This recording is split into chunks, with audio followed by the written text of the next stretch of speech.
तो आप लोग घबराना मत। जन सेवा पार्टी को जब आपने शुरू करा तो उसको शुरू करना और तबीयत से करना, ठीक है। जन सेवा ड्राइवर पार्टी जिंदाबाद, जन सेवा ड्राइवर पार्टी जिंदाबाद, जन सेवा ड्राइवर पार्टी जिंदाबाद। अब की बार देश की पहली पार्टी है ये, जो देश के चालक के लिए, देश के मजदूरों के लिए, देश के किसानों के लिए, देश के दलित परिवारों के लिए, देश के लाचारों के लिए, सभी के लिए जन सेवा ड्राइवर पार्टी।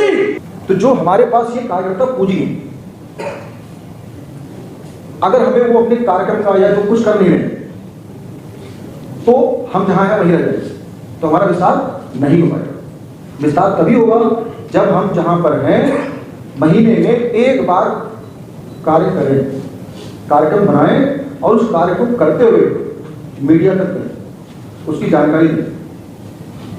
तो 100 कार्यक्रम निश्चित हो गया, 100 लोग यहाँ उपस्थित हैं, तो 100 लोग महीने में एक जगह पे कार्यक्रम करेंगे। कितने कार्यक्रम हो गए? 100 जगह। तो संगठन का विस्तार होगा नहीं होगा? इसी तरीके से फिर धीरे धीरे आगे चल करके हम लोगों को बढ़ते जाना। आगामी दिल्ली के अंदर हम लोगों ने लिया है, दिल्ली छोटा राज्य है और बहुत महत्वपूर्ण भी है। महत्वपूर्ण क्यों? क्योंकि राजधानी है, पूरा राजकाज यहाँ से चलता है। तो पार्टी के हमारे माननीय राष्ट्रीय अध्यक्ष जी ने सोचा है, उनकी सोच हम सबकी सोच होनी चाहिए। तो उन्होंने जो सोचा है कि दिल्ली में क्यों हम लोग जो है अपनी पूरी शक्ति, पूरी ताकत, पूरी निष्ठा दिल्ली में लगाते हैं। उसका परिणाम क्या होगा? जब दिल्ली में कुछ हम करेंगे तो उसकी जो है आवाज बहुत आगे तक जाएगी, ठीक है।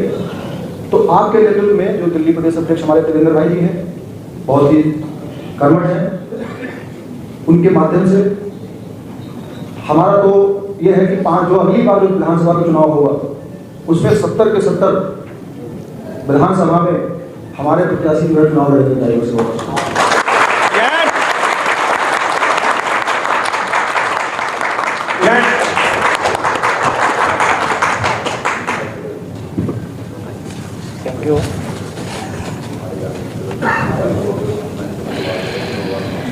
नमस्कार दोस्तों। भाई थोड़ा सा चेक करोगे? दोस्तों नमस्कार। पता लगना चाहिए, ड्राइवर्स इस दुनिया की रीढ़ की हड्डी होती है ड्राइवर ना। हम ड्राइवर जहाँ बैठे हों तो पता लगना चाहिए देश को कि ड्राइवर बैठे हुए हैं। आज के जन सेवा ड्राइवर पार्टी के दूसरे अधिवेशन के मौके पर राष्ट्रीय अध्यक्ष हमारे बहुत ही अजीज, मुझे अहमदाबाद में दर्शन हुए थे। एक ऐसे सादगी भरे जीवन जीने वाले राष्ट्रीय अध्यक्ष हमारे परवीन तिवारी जी, और आज का जो प्रोग्राम मैनेज कर रहे हैं तेजेंद्र सिंह जी, सरदार जी। मैं अहमदाबाद से उसी टाइम से टेलीफोन से बात की थी, बहुत ही बढ़िया तरीके से इन्होंने बड़े सलीके से हमें डील किया, और आज आप लोगों के बीच में बोलने का जो सौभाग्य मिला, इसके लिए आप सबका बहुत बहुत धन्यवाद। मैं आज के Sharma basically Akhil Bharatiya transport association का राष्ट्रीय अध्यक्ष का दायित्व लिए हुए आप लोगों के पास बैठे हुए हैं। मैं पूरे देश में 126 मीटिंग करके आया था, और करीब 95-96 जो मीटिंग थी हमारी वो तिवारी जी के साथ थी अहमदाबाद में। ऐसा ही था तिवारी जी? हम एक विशेष एजेंडे पे काम कर रहे हैं। हमारे ट्रांसपोर्ट बिरादरी, जिसको हम ड्राइवर्स बोलते हैं, पैकर मोर बोलते हैं, हर एरिया में अलग अलग काम करने वाले, बुकिंग वाले बोलते हैं, ब्रोकर बोलते हैं, लॉजिस्टिक बोलते हैं, अलग अलग फील्ड है, नाम है, लेकिन काम सबका एक ही है, टैक्सी वाले बोलते हैं। जिसके सामने ड्राइवर लग गया वो ट्रांसपोर्टर है। और हमारी संख्या हमारे देश में 22 करोड़ लोग हैं। इस देश में दो ही ऐसी शख्सियत हैं जो इस देश की है, जिसको रीढ़ की हड्डी बोलते हैं। नंबर 1 पे आती है हमारे गार्जियंस, जो हमें अन्न देते हैं, अन्नदाता किसान। और दूसरा आदरणीय अध्यक्ष जी व तमाम इलाके से आए हुए हमारे ड्राइवर साथी जो जनसेवा ड्राइवर पार्टी के संचालक हैं, सहयोग करता है, उन सबको मैं हार्दिक अभिनंदन करता हूँ। साथियों, मैं भी एक ड्राइवर था। आज दिल्ली के अंदर मैं ट्रेड यूनियन चलाते हुए मुझे 30 ईयर्स हो गए। आज जो दिल्ली में केजरीवाल की सरकार है वो ऑटो चालकों की बदौलत है, क्योंकि किसी भी पार्टी को, चाहे वो भाजपा हो, कांग्रेस हो या अन्य पार्टी हो, किसी का इतना प्रचार किसी ड्राइवर ने नहीं किया था, क्योंकि ये नई पार्टी थी। ऑटो चालकों को ये विश्वास था, टैक्सी चालकों को ये विश्वास था कि इस पार्टी कुछ करेगी, और उनका पुरजोर समर्थन किया, जो आज दिल्ली की सत्ता पर बैठी है। इंदिरा गांधी कहा करती थी कि देश को चलाने में ट्रांसपोर्ट रीढ़ की हड्डी होती है। अगर इस शरीर के अंदर ये हड्डी रीढ़ टेढ़ी होगी तो आदमी खड़ा नहीं हो सकता है। अगर ट्रांसपोर्ट नाराज हो गया तो सरकार खड़ी नहीं हो सकती है। ये विचार थे इंदिरा गांधी के। तो साथियों, हम जब दूसरी पार्टियों को समर्थन करते हैं, उनको वोट देते हैं, तो हम क्यों नहीं आप कसम खा लेते हैं कि हमारी जो जनसेवा ड्राइवर पार्टी है, हिंदुस्तान के अंदर लाखों लाख ड्राइवर हैं, चाहे वो टैक्सी चालक हो, रिक्शा चालक हो, बस चालक हो, ट्रक चालक हो। अगर हम एक तक कसम खा लें कि हमें अपने नुमाइंदे लाने हैं, अपने विधायक लाने हैं, अपने सांसद लाने हैं, अपने निगम पार्षद लाने हैं, तो हम वादा करते हैं कि आपके एमएलए भी होंगे, विधायक भी होंगे, निगम पार्षद भी होंगे। तो साथियों, आज हम आप लोगों के बीच ये घोषणा करता हूं कि अगर दिल्ली के अंदर जनसेवा ड्राइवर पार्टी का कहीं कैंडिडेट खड़ी होती है तो हमारी ट्रेड यूनियन आपका पुरजोर समर्थन करेगी। इसके लिए मैं आपके साथ वचनबद्ध करता हूँ।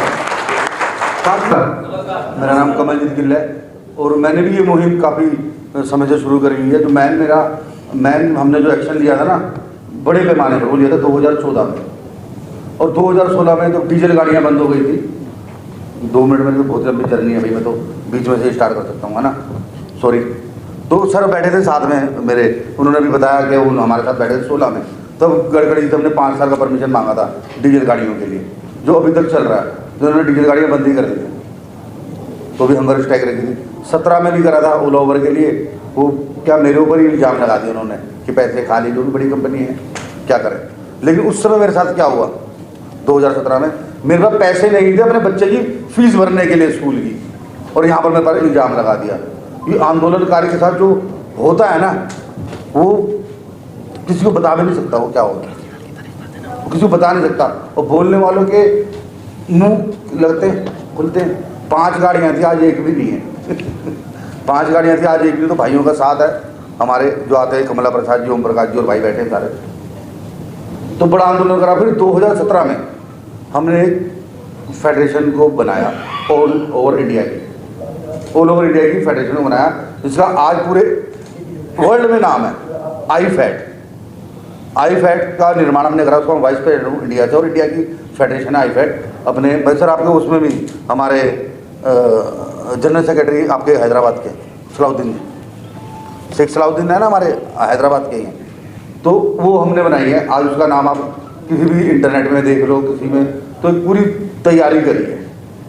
और लोगों को ये नहीं पता, वो सोचते हैं अमेरिका से आई है आई-फैट करके, अनपढ़ लोग, गंवार लोग, और बाहर के नहीं, दिल्ली के ही मिल गए, तो अपने आप को समझदार समझते कह रहे बाहर से आई है फंड। अभी हमारी फेडरेशन है, हम उसको फंड देते, और हमने उसे इतना बड़ा बना लिया कि हम बेंगलोर गए इसी महीने। बेंगलोर जाकर वहाँ के लेबर मंत्री को देकर अपनी समस्या का लेटर, और आज वो वहाँ पर 4 दिन पहले वो लागू भी हो गया। और उसी के साथ हम अपने हैदराबाद भी गए, हम काबुल गए, नेपाल भी गए। तो ये हमने लड़ाई लड़ी एक होकर, लड़कर और काम कर कर, बुराइयाँ सहकर लड़ते रहे। आज एक मुकाम में पहुँच गए हम। उस मुकाम पर पहुँच गए कि हम अपने भाइयों के साथ खड़े हो सकें, भाइयों के साथ कहीं जा सके। हमारी फेडरेशन के अंदर आज की डेट में कौन कौन है, पूरी इंडिया की है, मुंबई, कलकत्ता, हैदराबाद, बेंगलोर, चेन्नई, आसाम गुवाहाटी, आसाम है ना, आसाम गुवाहाटी, कलकत्ता हो गया, जयपुर, लखनऊ और दिल्ली, हरियाणा, एनसीआर। तो पूरा एक दो कुछ रहेगा, मुझे पता नहीं, मुझे मतलब पूरा हमने जत्था इकट्ठा कर दिया, जिसको आप इंटरनेट में भी देख सकते हो। और आज उतनी बड़ी मुहिम हो गई कि अमेरिका से हमारे पास लोग आते हैं कि हमारी मुहिम को करो, ड्राइवरों की, महिला ड्राइवरों को करो, ठीक है ना। लंदन से आते हैं लोग, बड़ी मुहिम हो गई ना। हमारी तो पार्टी नहीं, हमारी तो फेडरेशन है लोगों के लिए काम करने के लिए। राशन देते हैं हम लोगों को बांटने के लिए। कोरोना में मैं 2 के अंदर मैं थक गया बांटते बांटते। अपने रिश्तेदारों को भी बांटा, सबको मैंने नहीं रख लिया। इतना क्या करें, 2 ट्रक राशन कितना होता है, बांटा। कमला प्रसाद जी आए नहीं गाँव से, इनका राशन किसी गरीब आदमी को बांट दिया। तो काफ़ी मेहनत करी और आज मुकाम पर पहुँच गए थे। और जो अपने तेजेंद्र जी ने वो बातें भी सुनी दिल्ली के अंदर जिनका इनसे कोई मतलब नहीं है, वो बातें भी सुनी। और आज इस मुकाम पर आज उन्होंने दूसरा अपना यहाँ पर अधिवेशन कर रहे हैं और सारे भाई यहाँ पर इकट्ठे हो रखे हैं। लेकिन एक चीज़ याद रखना, अगर आप काम करोगे ना तो लोग आपको बुरा बोलेंगे, जो मुंह पर आएगा वो बोलेंगे। अगर आप काम करोगे तो आपने गुंडे बदमाश देखे, कोई उसे कुछ बोलता है? नहीं बोलता। शरीफ आदमी को बोलते हैं, पंडित जी को गाली देते हैं, बदमाश को गाली नहीं देता, अलग हो जाते हैं, वो बदमाश आ रहा है। तो हम शरीफ लोग हैं तो हम लोगों को लोग बोलते रहेंगे, जिसके जो मुंह में आता है बिना सबूतों के बोलता रहता है। तो आप लोग घबराना मत। जन सेवा पार्टी को जब आपने शुरू करा तो उसको शुरू करना और तबीयत से करना, ठीक है। साथियों, जन सेवा ड्राइवर पार्टी के दूसरे अधिवेशन में उपस्थित मेरे सभी ट्रांसपोर्ट भाई, मंच पर विराजमान मेरे सभी साथी, आप सभी को मेरा सादर नमस्कार। मैं Shyam Sundar, general secretary Delhi NCR transport Ekta Manch, छोटा सा सेक्टर चलाता हूँ दिल्ली में। साथियों, मुझे 2 शब्द कहने के लिए बोला, 2 मिनट के लिए बोला है। मैं थोड़ा कड़वा बोलता हूँ, मेरी बात कुछ लोगों को बुरी भी लगेगी। मुझे इस बात की चिंता नहीं कि किसी को बुरी लगे अच्छी लगे, मैं वाहवाही लूटने के लिए नहीं खड़ा हुआ हूँ। साथियों, हम देश में इतने बड़े सेक्टर से आते हैं जो देश में सबसे बड़ी तादाद में है, और हमारा सेक्टर ऐसा सेक्टर है जहाँ सभी जाति धर्म समुदाय के लोग काम करते हैं। गरीब ड्राइवर भी है और अमीर बहुत बड़ा ट्रांसपोर्टर भी है जिसमें हजारों गाड़ियाँ हैं। ये देखिए कितना बड़ा समूह, कितने बहुत तरीकों से काम करता है। और जबकि उसके बावजूद भी सबसे ज़्यादा शोषण है देश में तो हमारा है, चाहे वो ड्राइवर है चाहे वो ट्रांसपोर्टर है। हाँ, हो सकता है कुछ बड़े ट्रांसपोर्टर सरकार की चापलूसी करके तलवे चाट के कुछ अपना काम करा लेते हो, लेकिन जिसको वास्तव में लाभ मिलना चाहिए उसको लाभ नहीं मिलता है। वही कारण है, अभी मैं तो लेट आया, माफी चाहूँगा सबसे। आज मेरे शेड्यूल में नहीं था, लेकिन भाइयों का प्यार है, मैंने यहाँ खैच लाया। लेकिन मैंने जो भी आया मैं लेट के लिए क्षमा पात्र हूँ। बशर्ते मैं ये जरूर कहना चाहूँगा, यहाँ राष्ट्रीय अध्यक्ष कहने को तो हम यहाँ सारे राष्ट्रीय अध्यक्ष बैठे हैं, मैं तो छोटा सा सेक्टर का एक सिपाही हूँ, छोटा सा दिल्ली एनसीआर का। सोचिए, विचार करिए, कुछ नहीं बचने वाला है आने वाले समय में, कुछ नहीं बचने वाला है। मैं तो सभी जो मंच पर विराजमान है, जो मेरे सामने बैठे हैं, सभी से मैं हाथ जोड़ के विनती करता हूँ, आइए एक हो जाइए, मत बटो टुकड़ों में, एकता दिखाओगे तभी कुछ कर पाओगे। मैं किसी भी दल का या किसी भी पार्टी का कार्यकर्ता नहीं हूँ। मैं ये कहता हूँ, आप उससे उठ के जहाँ से आपके घर चूल्हा जलता है, कम से कम उसको तो बचाने की मुहिम को मजबूती से सच्चे मन से करिए। एक कदम बढ़ाइए, सच्चे मन से बढ़ाइए। हम देश में बहुत बड़ी तादाद में है। अगर 1 घंटा अगर हम सच्चे मन से कोई आंदोलन खड़ा कर दें तो 1 घंटे में बदल ले सकते हैं, लेकिन हम सब अपनी अपनी राजनीतिक समझाने के चक्कर में आज सबसे ज्यादा शोषण हमारा हो रहा है। मेरी बातें किसी भाई को बुरी लगी हो तो मैं उससे क्षमा भी मांगता हूँ, लेकिन मेरी बात का विचार नहीं है, सोचना, इस पर विचार करना। आज अपनी बात को खत्म करते हुए सभी साथियों का मैं धन्यवाद करता हूँ। जो साथी बाहर से आए हैं उनका दिल्ली में आने में मैं अपने सेक्रेटरी की तरफ से हार्दिक धन्यवाद करते हुए जय हिंद, जय भारत।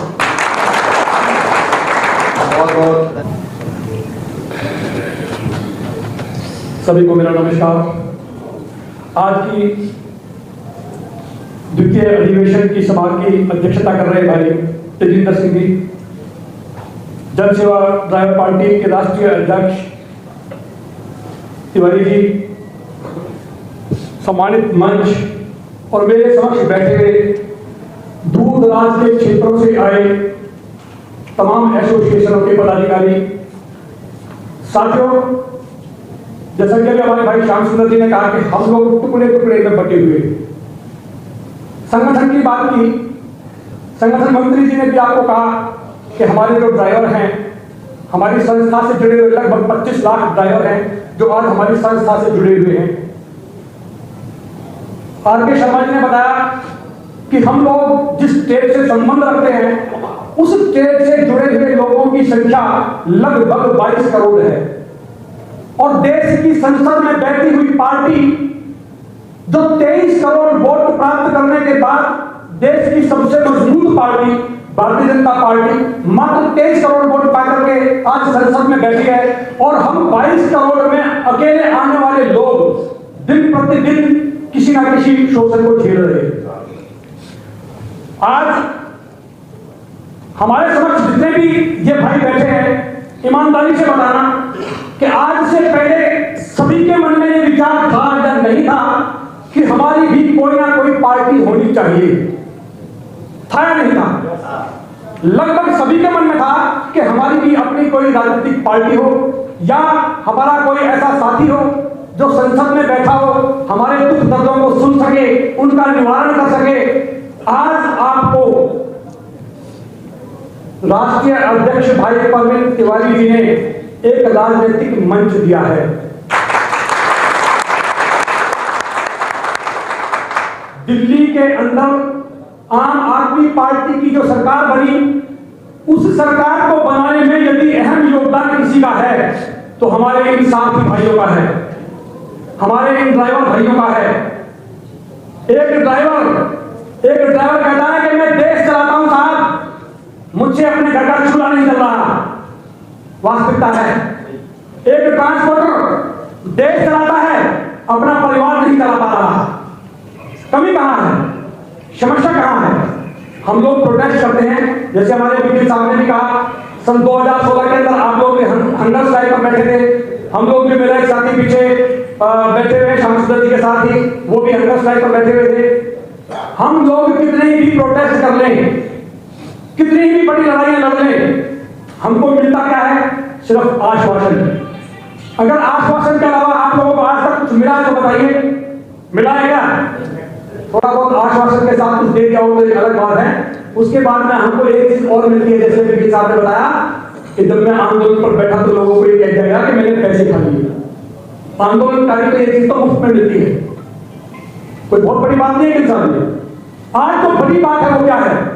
जब आपको राजनीतिक मंच मिला है तो आप सभी का एक दायित्व बनता है कि आप सभी लोग अपने अपने क्षेत्रों में काम करें, और जो भी ड्राइवर भाई है उसको बिठा करके समझाएं कि भाई बहुत हो चुका, अब अलग अलग पार्टियों का झंडा हाथ में लेकर के उनकी कैंपेनिंग करना। अब अगर आप ये चाहते हैं कि आपका ट्रेड स्मूथता से चले, आसानी से चले, आपका शोषण ना हो, तो अब आप केवल अपने नाम का झंडा उठा लीजिए और अपने जितने भी आपके अनुयायी जो आज इस सड़क से सत्ता की ओर जाने का आह्वान कर रहे हैं, उनका सहयोग कीजिए और कंधे से कंधा मिला करके उनको सड़क से और संसद तक पहुंचाने का कार्य कीजिए।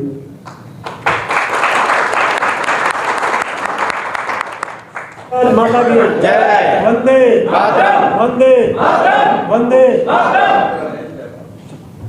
साथियों, आज यहाँ उपस्थित मंच पर समस्त अतिथिगण एवं अनेकों संगठन के प्रतिनिधि, जनसेवा ड्राइवर पार्टी के समस्त पदाधिकारी एवं पत्रकार मित्रों को सादर नमस्कार। साथियों, आज जनसेवा ड्राइवर पार्टी का द्वितीय वार्षिक अधिवेशन है, जिसमें आप सभी ने अपना अमूल्य समय दिया, उसके लिए मैं आप सभी का हृदय से आभारी हूँ। आज यहाँ राजनीति से ही कई विषयों पर बात होगी, तो सबसे पहले हम राजनीतिक विषय पर बात करेंगे, क्योंकि हम सभी इस क्षेत्र से जुड़े हुए हैं।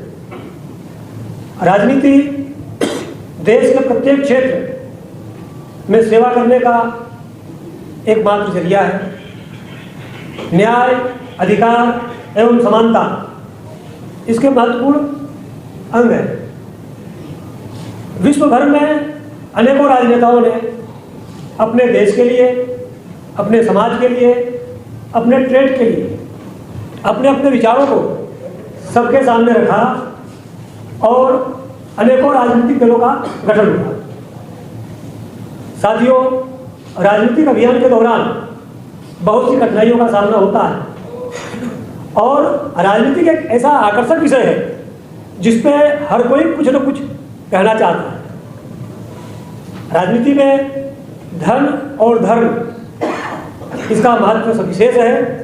हमारे शास्त्रों में, हमारे महाग्रंथों में भी इसका वर्णन है।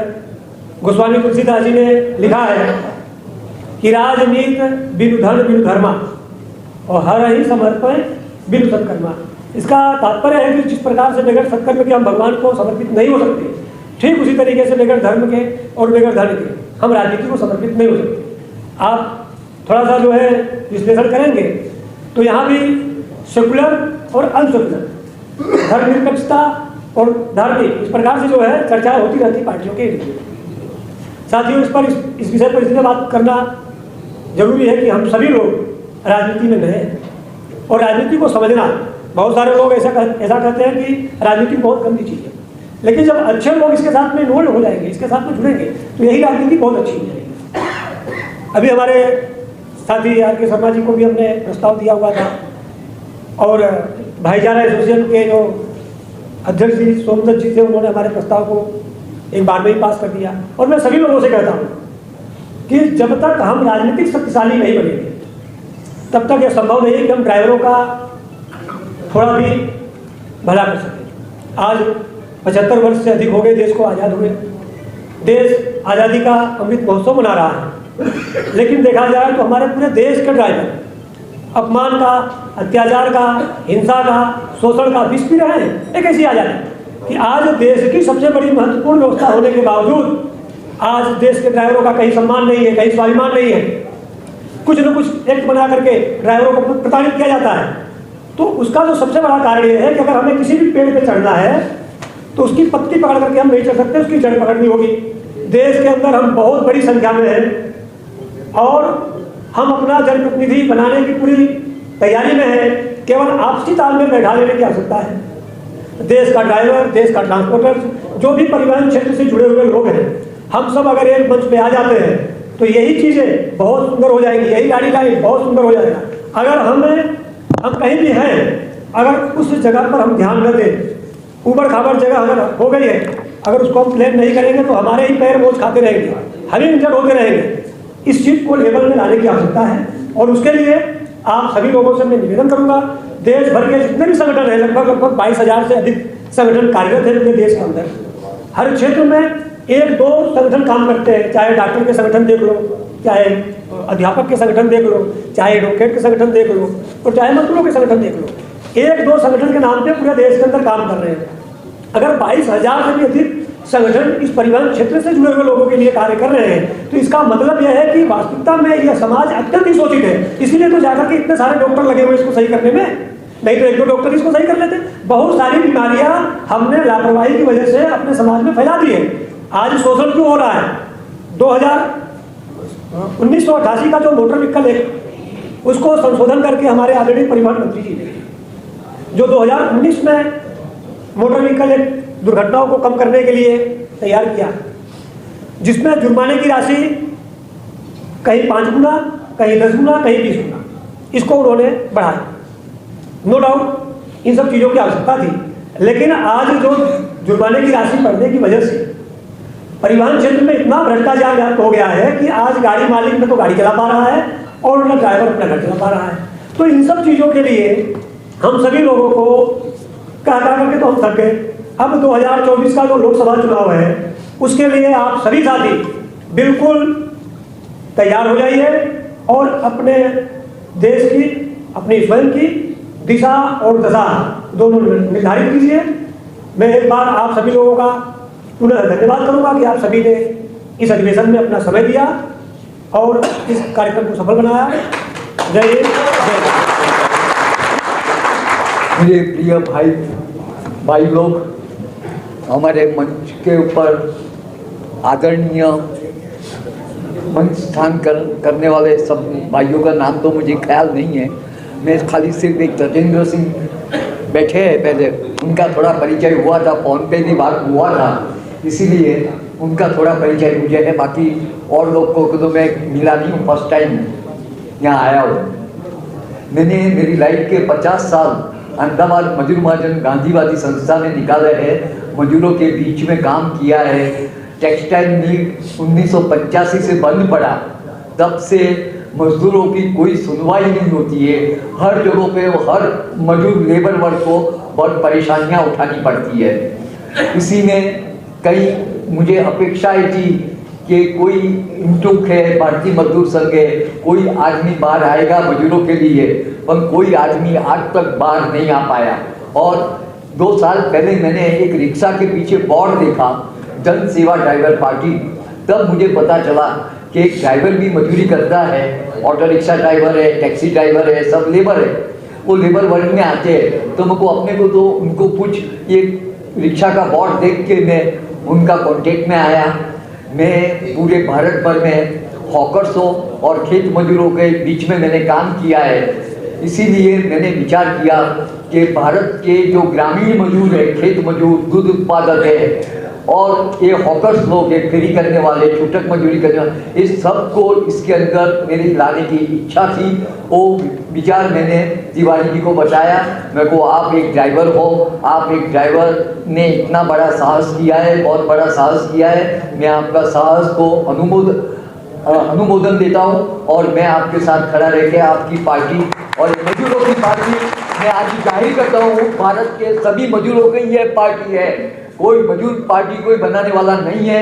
आपने ये ड्राइवर पार्टी गलत नाम रख लिया, पर ड्राइवर भी एक मजदूर है और वो सब अपने मजदूरों को साथ में लेके 65% लोग भारत के अंदर मजदूर लोग हैं। ये 65% लोग के प्रतिनिधि संसद और विधानसभाओं में जाने चाहिए, तब उनकी दुख और समस्याओं का निराकरण होगा। नहीं तो ये मूढ़ीवादी लोग ये पार्टियों चलाता रहेंगे और गरीबों का शोषण होता रहेगा। गरीबों को शोषण के माध्यम को मुक्ति देने के लिए एक पार्टी बनी है, मेरा उसके पे भरोसा है पूरा 2 साल से, और मैंने 50 साल की लाइफ के अनुभव के बाद में उनके साथ जुड़ा हूँ। मैं आप सब लोगों को रिक्वेस्ट करता हूँ, ये भारत जन सेवा ड्राइवर पार्टी है, वो मजदूरों की पार्टी समझकर पूरे भारत के मजदूरों को मैं रिक्वेस्ट करूँगा, घूमूंगा। मुझे कोई मुद्दा नहीं चाहिए, मुझे कोई पैसे का भी लालच नहीं है, मैं पार्टी के लिए काम करूँगा। जैसे कि भाइयों आप सभी को पता है, हम लोग एक राजनीति से अब जुड़ रहे हैं, सड़क से सत्ता की ओर। लेकिन हमसे पहले आज इस राजनीति पार्टी को लोगों ने गाली बना दिया है। आज जब भी राजनीति का नाम दिया जाता तो कोई उसके ऊपर विश्वास नहीं करता। हमें आगे आके पहले छवि को सुधारना पड़ेगा। अभी आप देख रहे होंगे कि अब इसमें लोग सत्ता में आने के लिए, अभी हमारे दिल्ली में ही देख लें, बच्चों की कसम खाने के बाद में वोट ले रहे हैं, बच्चों की कसम खा के, और बाद में जब इनको वोट मिल जाता है तो उस वोट का सौदा कर रहे हैं। हमें दूसरे के हाथ बेच दिया जा रहा है, बहुत सारी कंपनियों के और भी माध्यम से बेचा जाता है। हमसे वोट ले लेते हैं, दूसरे से नोट ले लेते हैं, उनको गुलाम दे देते हैं और हमें गुलाम बना देते हैं। ये छवि पहले तो हमें बदलनी पड़ेगी। दूसरी चीज़ ये है कि जब हमें किसी से वोट मांगने की ज़रूरत नहीं है, हमारा खुद का वोट इतना है कि हम पूरे देश में अपने आप सत्ता हासिल कर सकते हैं, तो हमें वोट मांगने की भी जरूरत नहीं पड़ेगी, हमें झूठे वादे करने की जरूरत नहीं पड़ेगी, हमें झूठी कसम खाने की जरूरत नहीं पड़ेगी। ज़रूरत है तो अपने सिर्फ ड्राइवर भाइयों के बीच में जा करके उनको बताने की कि जो तकलीफ आपके पास थी उसका इलाज हमारे घर में है, बस उसको सिर्फ आप लोग प्राप्त कर लें। इतनी सारी समस्याएं हैं जो आज राजनीति में पार्टियां आती हैं, उनको इन समस्याओं के बारे में कुछ पता नहीं होता, क्योंकि बाहर से आते हैं और उनका इरादा क्या होता है। जैसे हमारी दिल्ली सरकार आज है, वो कहती है मैं तो सरकारी नौकरी छोड़ के आया हूँ जी, मैं ईमानदारी से जनता की सेवा करनी थी। सीधा तो उनसे बोला ही नहीं जा रहा कि झूठ के पुलिंदे हैं वो, कि वहाँ पे रिश्वत खाते तो कहीं 10 लाख 20 लाख 50 लाख की खाई जाती, यहाँ तो पूरा देश ही खत्म कर दो, इतनी रिश्वत खाई जा रही है। ऐसे ऐसे तो ईमानदार लोग हैं। और ऐसी चीज़ को ख़त्म करने के लिए जब आज जनता जागी भी थोड़ी सी, तो चोर मौसेरे भाई ये इकट्ठे हो गए कि जनता को तो नहीं छोड़ेंगे, लूटेंगे जरूर, चाहे हम 2 चोर इकट्ठे क्यों ना हो जाएं। वैसे बहुत सारी आपस में मिलीभगत अब कर रहे हैं। अभी जनता को बेवकूफ़ बनाने के लिए खासकर हम ड्राइवरों को, चाहे वो स्कूटी वाला हो चाहे ड्राइवर ट्रक वाला हो, कुछ एक संस्था बना रहे हैं जिसमें हम 200 करोड़ 500 करोड़ का खूब प्रचार कर रहे हैं इस समय, ताकि बेवकूफ़ बन जाए इस बार फिर एक बार जनता, और 5 साल के लिए हम फिर गुलामी करवाएं। उसमें ये बता रहे हैं कि हम 200 करोड़ का लोगों को, किसी को इंश्योरेंस देंगे, किसी को कुछ देंगे, किसी को कुछ देंगे, लेकिन ऐसा करना कुछ नहीं है। उसमें विदेशी कंपनियां दुनिया भर की कहते हैं हम उनके लिए कानून बनाएंगे। मूर्ख बनाने के लिए कितना मूर्ख बनाओगे? ड्राइवर पढ़ा लिखा हो चुका है, इतने दिन से मार खाते हुए थे, उसको पता लग चुका है, तुम करोगे क्या अभी? वो कहते हैं विदेशी कंपनियों के लिए कानून बनाएंगे। ऐसा सिस्टम लिया हो ना, विदेशी कंपनी अपने आप चली जाए, उसको साइड ही कर दें। घुमा करके ले जा रहे हो आप लोग काले पानी की सजा दिलाने के लिए, बीच में खड़ी कर देते हो वहाँ पे, और जो उसको निकलने का एक रास्ता हो तो उसको पहले काट के अलग कर देते हो ताकि फंसा रहे वहीं पे। तो इन सब चीज़ों से दूर होना पड़ेगा।